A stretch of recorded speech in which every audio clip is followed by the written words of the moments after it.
Matinding pinsala ang tinamo ng isang ginang matapos mabangga ng isang jeep ang sinasakyan niya motorsiklo sa Banaue Street sa Maynila. Sa galit daw ng asawa ng biktima na isa palang pulis, pinalo raw nito ng baril ang ulo ng driver ng jeep, bagay na itinanggi naman ng pulis. Narito po ang aking report.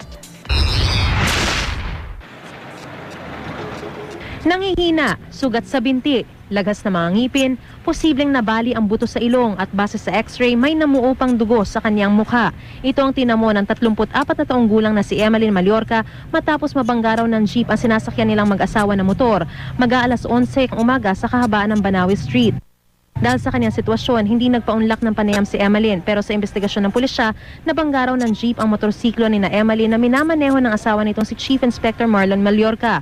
Dahil daw sa galit ni Mallorca, pinalo raw nito ng baril ang ulo ng driver ng jeep na si Marlon Ricones. According sa mga napagtanong-tanong natin doon, sa mga witnesses doon, siguro sa katindi ng init ang ulo ng pulis, whatever na, napalo po ng 2 beses. Wala tayong karapatan mamalo ng gano'n noon. Dapat anong ginawa? Pwede niya naman, arestuhin yun.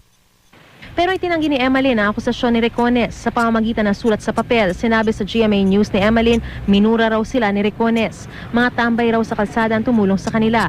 Sinubukan naming hanapin si Ricones pero wala siya sa Philippine Orthopedic Center at Quezon City General Hospital kung saan siya umano napaulat na itinakbo. Wala rin si Chief Inspector Mallorca.